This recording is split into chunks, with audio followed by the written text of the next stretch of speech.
Hi, I'm Heinbach, and it's good to have you back. French artist Gilou sent me this instrument, which reminds me a bit of the analog laptops of Tore Honorable. He only made one of these and loaned it to me, and I've had it since winter.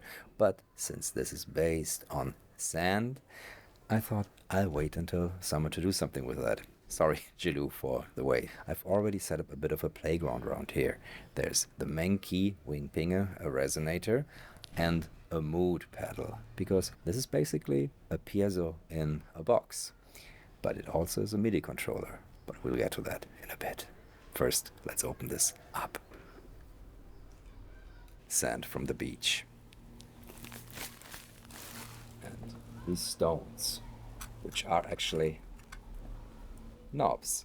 A little bit of a few utensils to play in the sand. Oh, I think the pouring is already music, so I should get my effects started.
If you connect it via USB, it shows up as an Arduino Mini. I've set up an Ableton Live patch that consists of 4 instances of my plugin Noises, Gong Amp, and Dials. I also made with Audio Thing to process the noises from the pickup, and a beat from my Nuclear Drums drum kit.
This sandbox is a wonderful creative idea, and I applaud Jilou for making this. You should check out all his creations. Right now, best probably on his Instagram, which I'll put down here. The only downside of this, that I made an utter mess of sand all around here and dragged that into the bedroom. So I'm going to have to do some vacuuming now. If you're on my Patreon, there are discount codes for all my plugins with AudioThing and everything on my Bandcamp library, including the sample packs like Nuclear Drum Loops. If you have any more questions, put them in the comments below. That's it for this video. Thank you all for watching. Bye.